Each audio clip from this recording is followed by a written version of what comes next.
feeling, right? We've all been there. You walk into a hospital, you're already not at your best, and bam, there it is. The clipboard, the pen, the line.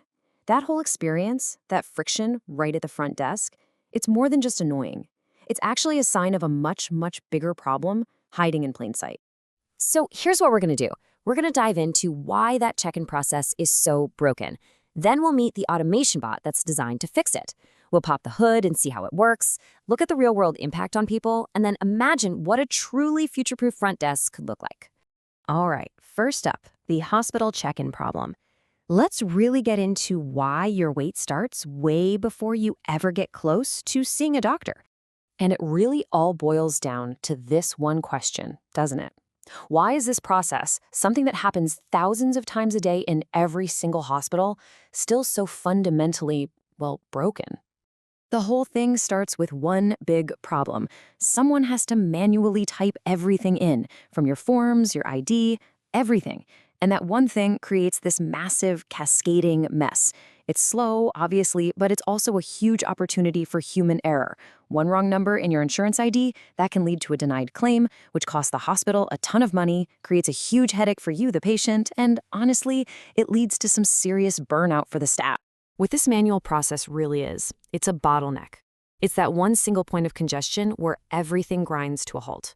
And it doesn't just make you wait longer. No, it impacts the hospital's finances, it affects compliance, and it pretty much sours the entire patient experience from the second you walk through the door. Okay, but what if you could just remove that bottleneck? Just get rid of it completely. Well, that's where the automation bot comes in. It's a digital solution for a very, very manual problem. The technology that powers all of this is called robotic process automation, or as you'll hear it called, RPA. And it's designed to do exactly these kinds of tasks. You know, the repetitive, rules-based stuff that people find boring and, let's be honest, are just not that good at doing perfectly every time. The best way to picture it is like a digital clerk that lives inside the computer. It's not a physical robot walking around. It's a piece of software that can copy human clicks and keystrokes, but it does it with perfect accuracy and at a speed that no human could ever match. And it never gets tired or makes a typo. And the difference it makes is just, well, it's night and day. You go from the old way, manual typing, super stressful, full of errors, to a totally new way where data is just pulled in automatically, accuracy skyrockets to near perfect, the whole process becomes fast and smooth, and the staff, they're finally free to focus on you, the patient. So how does this digital clerk actually do its job? It sounds a little like magic, right? Let's take a look under the hood and see how this automation really works. It's actually a pretty elegant three-step process. First, the system literally just watches and records the hospital's best, most efficient clerk doing their job perfectly. It captures that ideal workflow. Then, the AI steps in. It analyzes that recording, figures out all the key steps, and automatically builds a software bot that can do the exact same thing over and over. And finally, that bot is ready to go. It executes the task perfectly, pulling data from IDs, from forms, whatever, and puts it right into the hospital's system. And this bot is incredibly versatile. It can read data from scanned documents using OCR, pull from spreadsheets, or read your driver's license. And here's the really crucial part. It can work with any hospital software, even the super old legacy systems. It does this by using computer vision to see the screen, just like a person would. It's even got built-in checks to catch errors before they can cause a problem. The end result? Manual typing is just gone. Okay, so the tech is cool for sure. But what about the results? Let's talk about the real-world impact this has on the actual people involved, the patients and the staff. Now, get ready for this number because it's pretty staggering. We're talking about an over 80% reduction in the time it takes to manually enter a patient's data. Just think about that for a second.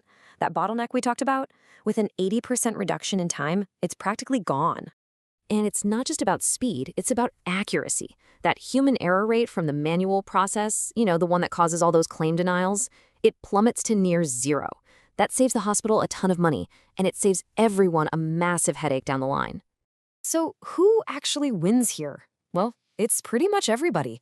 Patients get in the door way faster, staff are freed from that soul-crushing data entry, which drastically reduces burnout, and the hospital gets a more efficient system that saves money.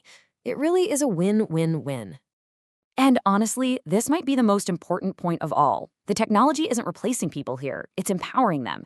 It's taking away the robotic part of their jobs so they can focus on the human part, on empathy, on communication, on actual patient care. So, where do we go from here? Let's zoom out and finish up by looking at the big picture and what it means to build a front desk that's actually ready for the future. At its core, this is the fundamental shift we're talking about. It's about transforming a system that's just full of risk and rework into one that's all about speed and accuracy. And the way this is set up, it's built to grow. Because it's an unlimited license model, a hospital isn't just fixing one front desk. They can roll these digital clerks out across every single department, every clinic, every location, creating a single standard of excellence and efficiency everywhere. And that kind of leaves us with one final big question to think about. If we can fix the hospital front desk, one of the most visible, frustrating parts of healthcare, what's next? What other parts of our healthcare system, bogged down by these old manual tasks and hidden costs, are just sitting there waiting for this kind of upgrade?